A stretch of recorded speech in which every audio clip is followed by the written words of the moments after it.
The day was grey over King's Landing, thick with the smell of damp stone and deceit. Eddard Stark stood by the narrow window of the Tower of the Hand, his hands clasped behind his back, thoughts heavy and bitter. He had spent the last few weeks untangling threads of a web far darker than he could have imagined. Robert's children weren't Robert's. That much was clear now.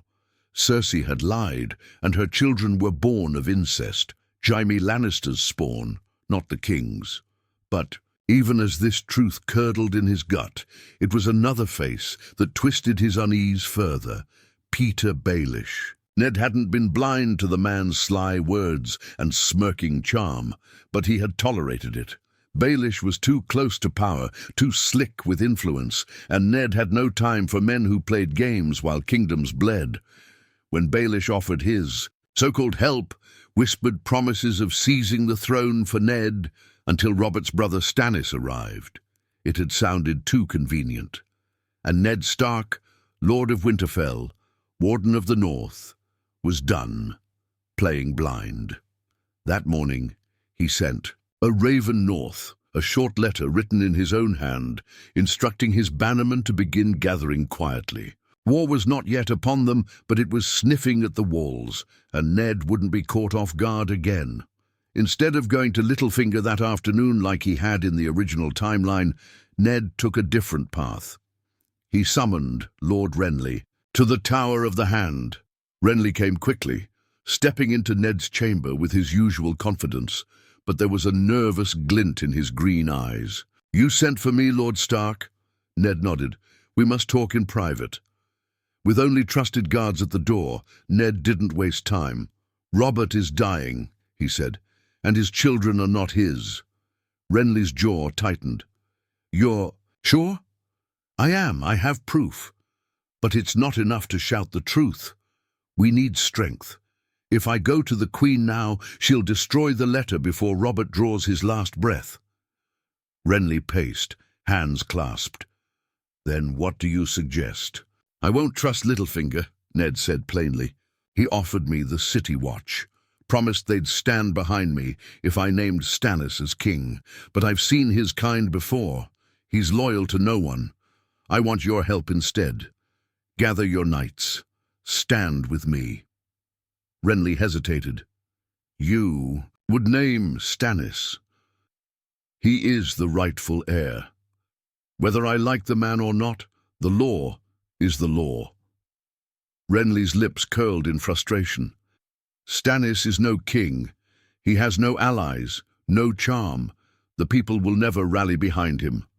"I'm not crowning him for charm," Ned said. "I'm preventing a bastard line from stealing the throne. If we let Joffrey sit it, we legitimize betrayal." Silence fell heavy between them. Then Renly nodded slowly. "I'll need time, but I'll bring my men." Ned breathed a little easier. By evening, he also sent a message to Sir Barristan Selmy, requesting a private audience. It was a risk, but Selmy was old school, a knight who lived by honor. Ned needed men like him, men who wouldn't sell their oaths for gold or fear. And so, the wheel turned. But LittleFinger wasn't blind. He noticed when Ned didn't come to meet him. He noticed when Renly's men started to gather more tightly. He smiled, of course. A man like Baelish never frowned. But in his chest, something cold stirred. He had made a bet, and Ned Stark was refusing to play. As the night deepened, Ned's daughters slept soundly, and the Iron Throne stood quiet in the dark hall. But nothing in King's Landing ever stayed quiet for long, because when you deny a spider his web, he doesn't crawl away. He bites. The next morning in King's Landing was oddly still, the kind of stillness that feels like the hush before a thunderstorm. Ned could sense it as he stepped out onto the stone balcony. The air tasted like tension. He wasn't surprised when a page arrived before breakfast with a summons from the Queen. It was worded politely, wrapped in golden ribbon, but the message underneath was as clear as a sword in the gut. Cersei Lannister knew. He handed the note to a silent Jory Castle, his loyal captain. Jory read it once, his face unreadable. "Do you want to go, my lord?" Ned shook his head. Not yet. He knew Cersei would strike, but he still had one move left to play.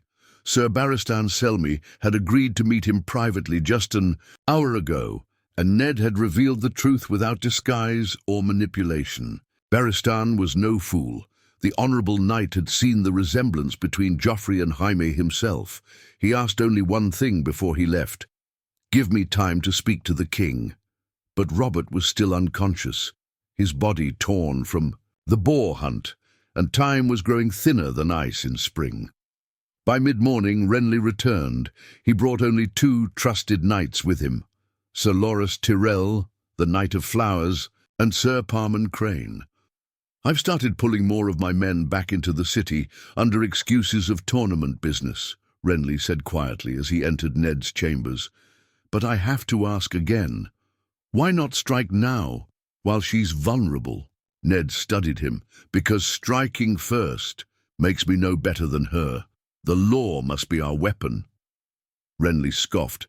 Then you'll die with honor, and she'll wear the crown. Before Ned could reply, footsteps echoed outside. Fast, sharp. The door burst open, and Maester Pycelle shuffled in, breathless. My lord, the king. He is awake. Ned was already on his feet. By the time they arrived at Robert's bedside, the king was pale, sweating, and barely able to speak, but his eyes burned with the same stubborn fire Ned remembered from their youth. Cersei stood near him, pale as milk, her mouth tight. Tommen and Myrcella weren't present, too young to understand the storm brewing. But Joffrey was there, standing like a prince in waiting, arms crossed, sneering. Robert's voice came out like gravel. What's this talk of traitors? Ned stepped forward. Not traitors, your grace. Truth. I'm afraid you've been lied to. The boy you call your son, he's not of your blood. Cersei's face didn't change. She just stared at Robert with eyes so calm it chilled the room. Robert coughed hard, blood on his lips. Lies. I loved her like a sister. Ned turned toward him. I'm sorry, Robert, but the truth remains. You name me protector of the realm.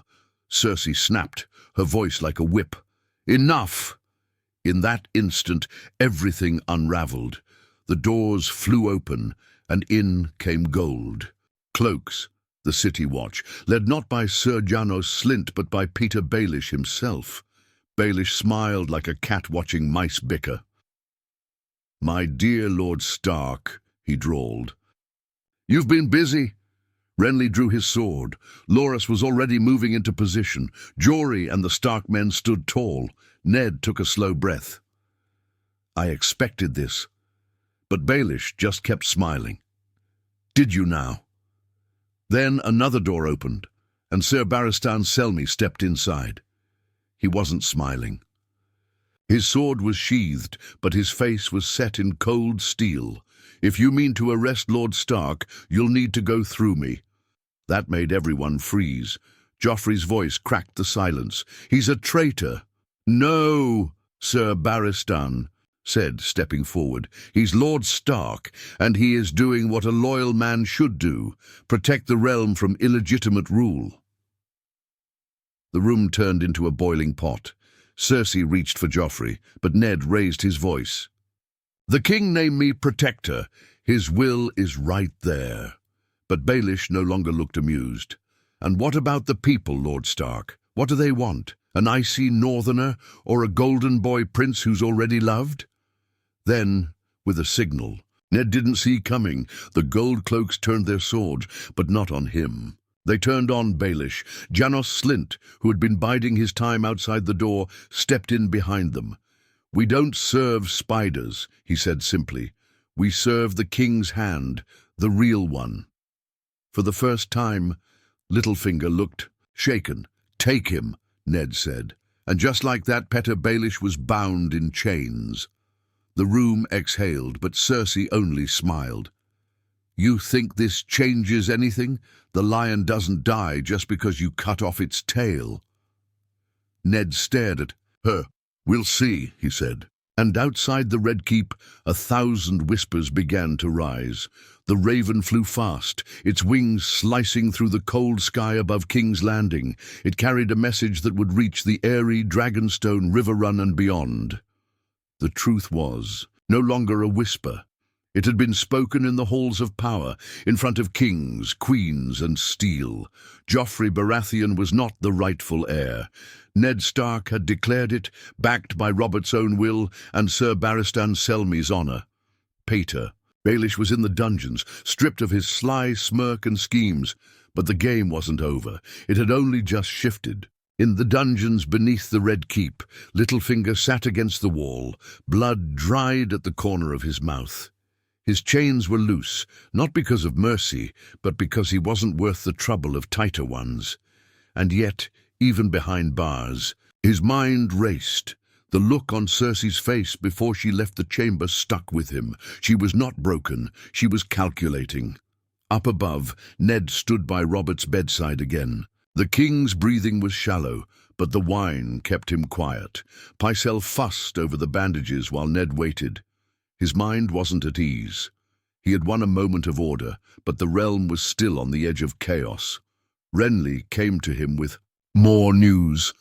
Stannis has received your raven. He's already preparing to sail from Dragonstone. Ned nodded. Then war will follow. He's coming with fire and righteousness, Renly muttered, rubbing his beard. He'll burn any who refuse to bend the knee. Ned frowned. I only want justice, not fire. But Renly's next words carried weight. You know he'll name you traitor the second you question him. It was true. Stannis wasn't Robert. He had no warmth, no flexibility. Once he claimed the throne, Ned's position, even after standing for him, would be one slip away from the block. Elsewhere in the castle, Cersei wasn't hiding. She wasn't even pretending to grieve. She walked the halls in silence, surrounded by Lannister guards. Her children were kept close. She sent no message, made no move. Not yet. That night, Arya came to Ned's chambers. She had crept past the guards. Again, she stood before him, wild-eyed and defiant. "You're going to send us away, aren't you?" she asked. Ned looked at her for a long moment. "Yes." "Why?" "Because things are going to get worse, and I need to know you're safe." Arya didn't cry. She clenched her fists. "I'm not afraid." Ned smiled faintly. "That's what scares me." He gave orders that night. Arya and Sansa were to be put on a ship with Septa Mordain at first light. He trusted Varys, reluctantly, to arrange safe passage. The spider had his uses. He wanted peace, and that was rare enough in the capital. The next morning, chaos found them again. The bells tolled across the city, not for death, but for declaration. Renly burst into Ned's chambers, his face pale. "Joffrey's on the throne." Ned's blood ran cold. "What?" "They crowned him in the Sept. Just now, the High Septon blessed it. Cersei pushed it through before Robert passed." Ned's heart pounded. "But Robert's not dead." "He is now," Renly whispered. "Just now, he choked. No one saw it coming. Some say it was natural." Ned's hand closed into a fist. It wasn't. Cersei had struck back. Fast. Renly leaned closer. "We can still stop this. If we strike now, we take the throne. Kill the boy. Cut off the head." Ned looked at him in disbelief. "Kill a child?" "He's not Robert's child. You said it yourself. This is war now, Ned. Stop pretending it's not." But Ned turned away. "No." "Then you'll lose everything," Renly hissed. Ned didn't answer. Later that evening, he went to the throne room, where Joffrey sat high in stolen power, Cersei smiling beside him. The boy king looked down at him and said, "Bend the knee, Lord Stark, or face what traitors face." Ned stood still as a statue, and Cersei leaned in, whispered something to her son. Joffrey grinned. "Take him." Ned didn't flinch when the guards moved. He had chosen honor, but he knew what it would cost. And far across the sea, a dragon stirred in the east. The cell was damp, narrow, and stank of mould and rust. The torches outside burned low, casting long shadows through the iron bars. Eddard Stark sat on the cold stone floor, his wrists bound in chains too heavy for a man who had once held the North. He didn't curse. He didn't plead. He sat, eyes closed, thoughts circling like vultures.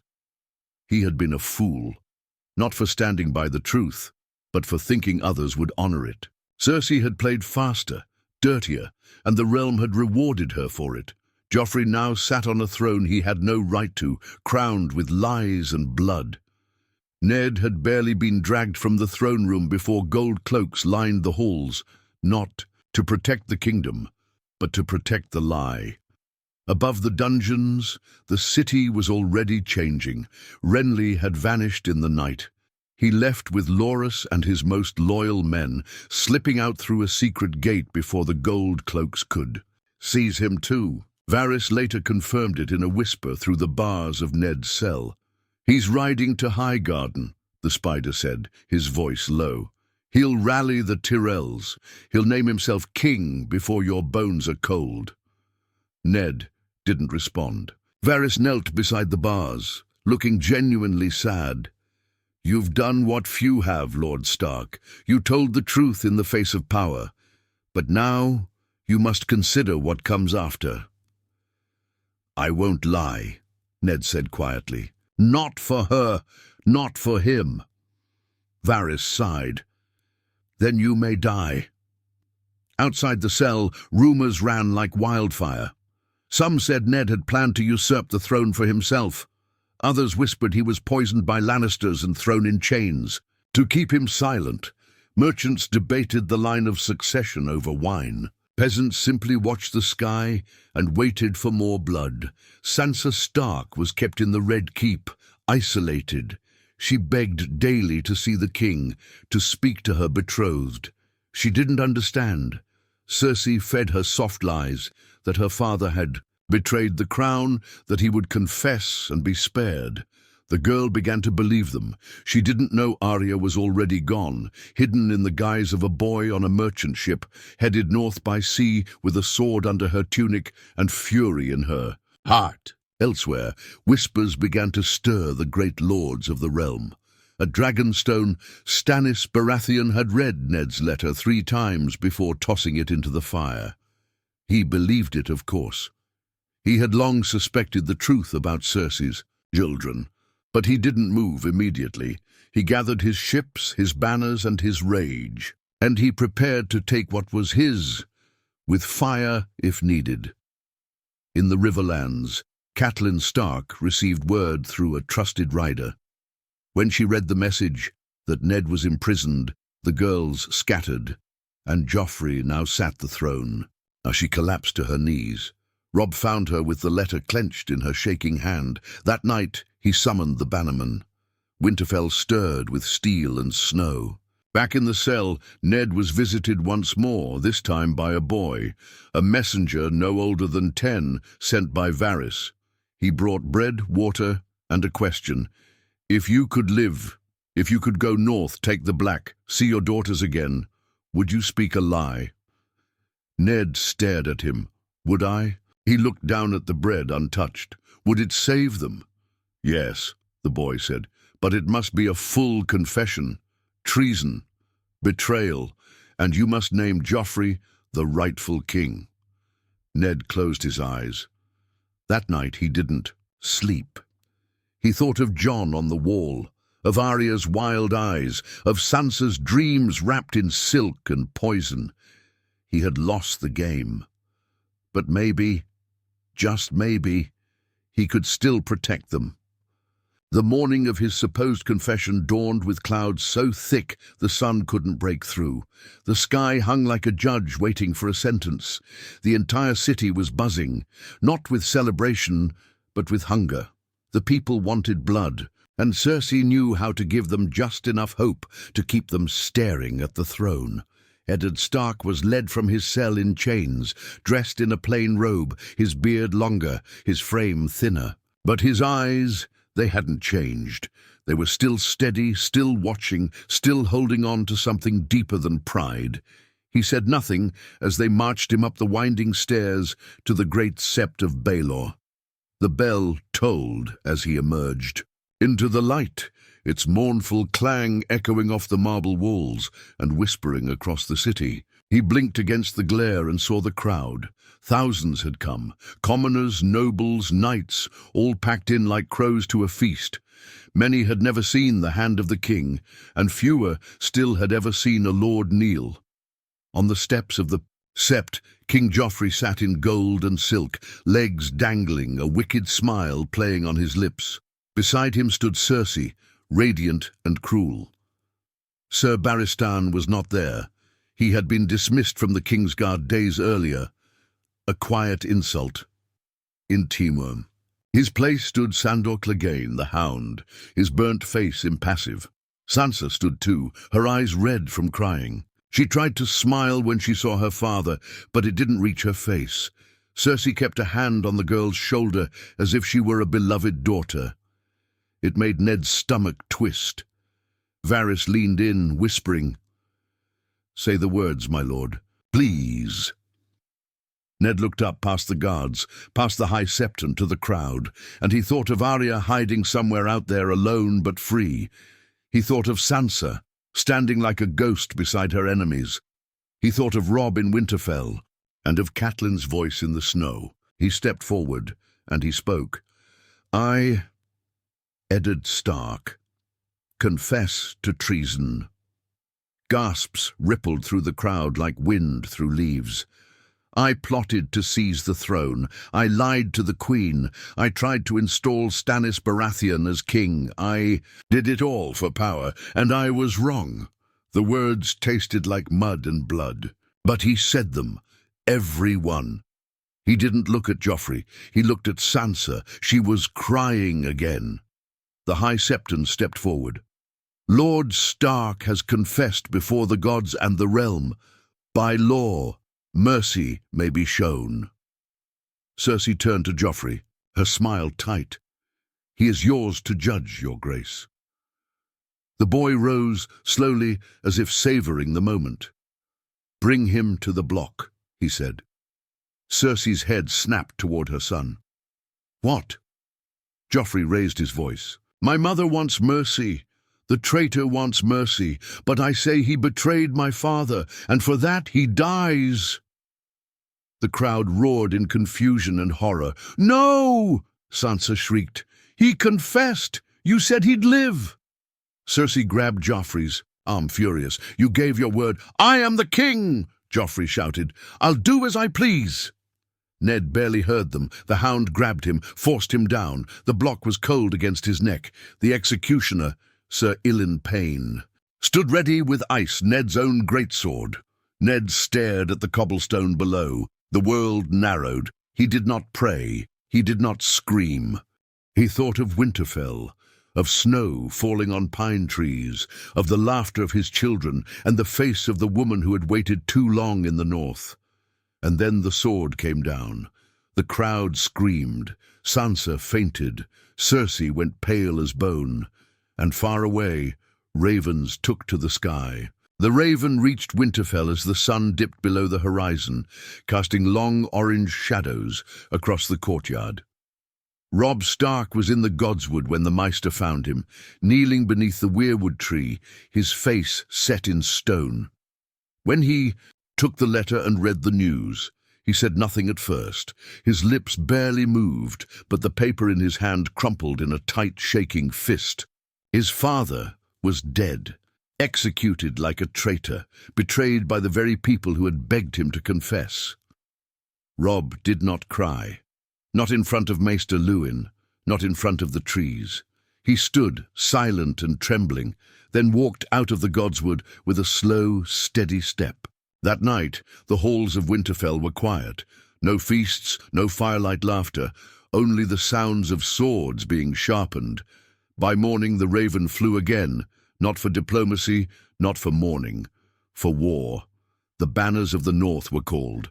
From White Harbour to Carhold, from Bear Island to the Dreadfort, messages went out on wings and snow.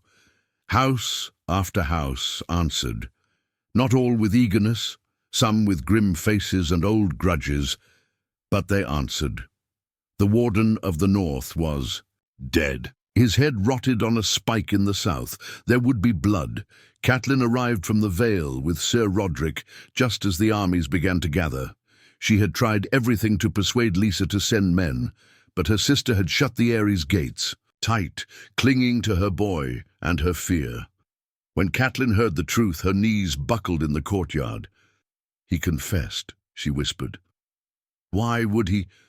Because they threatened the girls, Robb said. He gave them what they wanted. She looked at him, startled by the fire in his voice. He looked older already, more like his father than ever before. What are you going to do? I'm going to war. Her breath caught. You're just a boy. Robb met her eyes. So was I. I'm a Stark now. Within weeks, 20,000 Northerners stood ready. Great your number, argued with Roose Bolton. Mage Mormont brought her warriors from the island. Rickard Karstark swore vengeance. 3 of his sons had ridden south with Ned, and none returned. They rode under direwolf banners. The people of the North didn't care about Baratheon or Lannister claims. They didn't speak of Stannis or Renly. They spoke of vengeance, of honour, of a debt that only blood could repay. And far to the west, as the army began to march, ravens flew to River Run. House Tully had not forgotten its daughter. Lord Hoster, old and wheezing, sent riders with every banner he could raise, and Catelyn rode to meet her family, to stand at her dying father's side one last time, and to forge the river and the north into one. The war was beginning, but the south was already burning with its own chaos. At King's Landing, the boy King Joffrey ruled with cruelty that outpaced even his mother's. The day after Ned's execution, Ser Barristan was stripped of his white cloak and thrown from the King's Guard. In his place came Sir Meryn Trant, loyal, cruel, and utterly without honour. The city was flooded with Lannister gold cloaks, the small folk silenced with threats and hangings. Even Sansa, once a treasured prize, became little more than a prisoner in fine clothes. Cersei had thought she could control the boy. But Joffrey was not a lion. He was a rabid dog wearing a crown. He demanded that the heads of traitors be displayed on the walls. Sansa was made to look at them, to walk by her father's face, decaying and grotesque, until her knees gave out and she collapsed on the stone. And all the while, in the shadows, whispers grew. Varys listened. Little birds spoke. Stannis gathered ships. Renly crowned himself in the south. And Daenerys Targaryen, across the sea, walked through fire and ash, 3 dragons screeching behind her.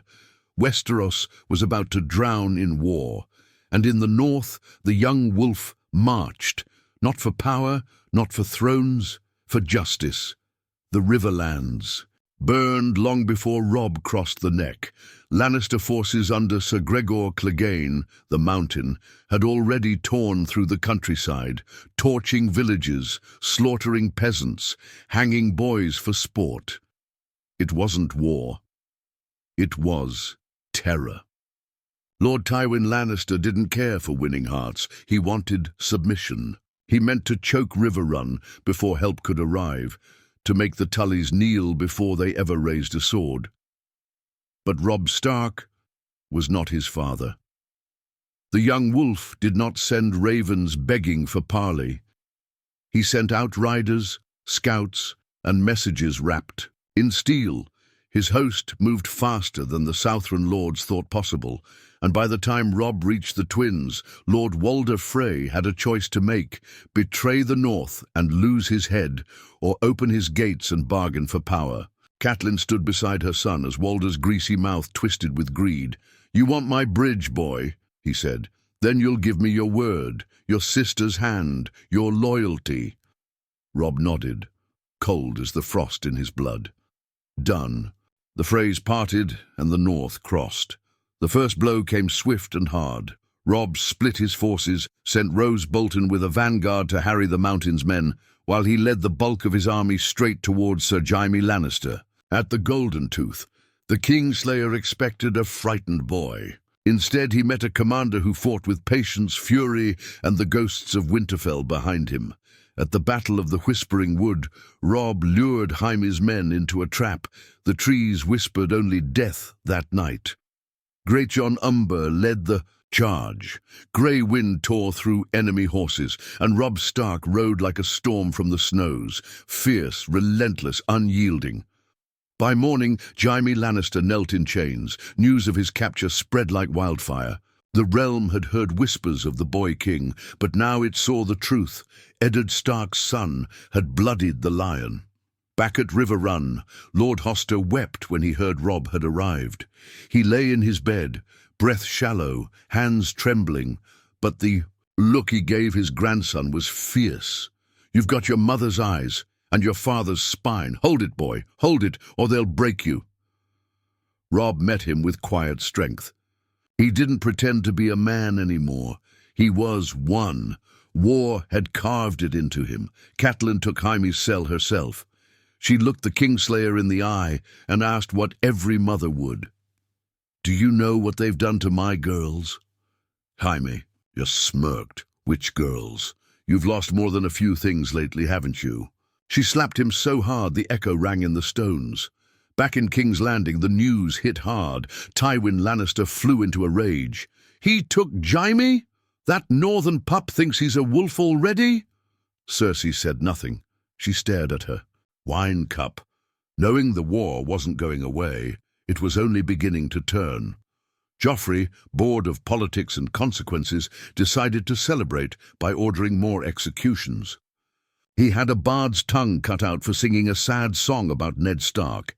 He demanded that Sansa write letters home, begging Robb to surrender. When she refused, he had her beaten. One night, she stood on a balcony, watching the city burn torches. Below, the wind lifted her hair, and for a moment she thought of jumping, but then she remembered Arya, somewhere out there, and she remembered her father's voice. "The lone wolf dies, but the pack survives." She turned from the edge. At River Run, Robb gathered his lords. He wasn't interested in claiming the Iron Throne, but he wouldn't bend the knee either. He'd seen what that cost. Rose Bolton urged caution. "Let the lions and stags tear each other apart. We can take what we need."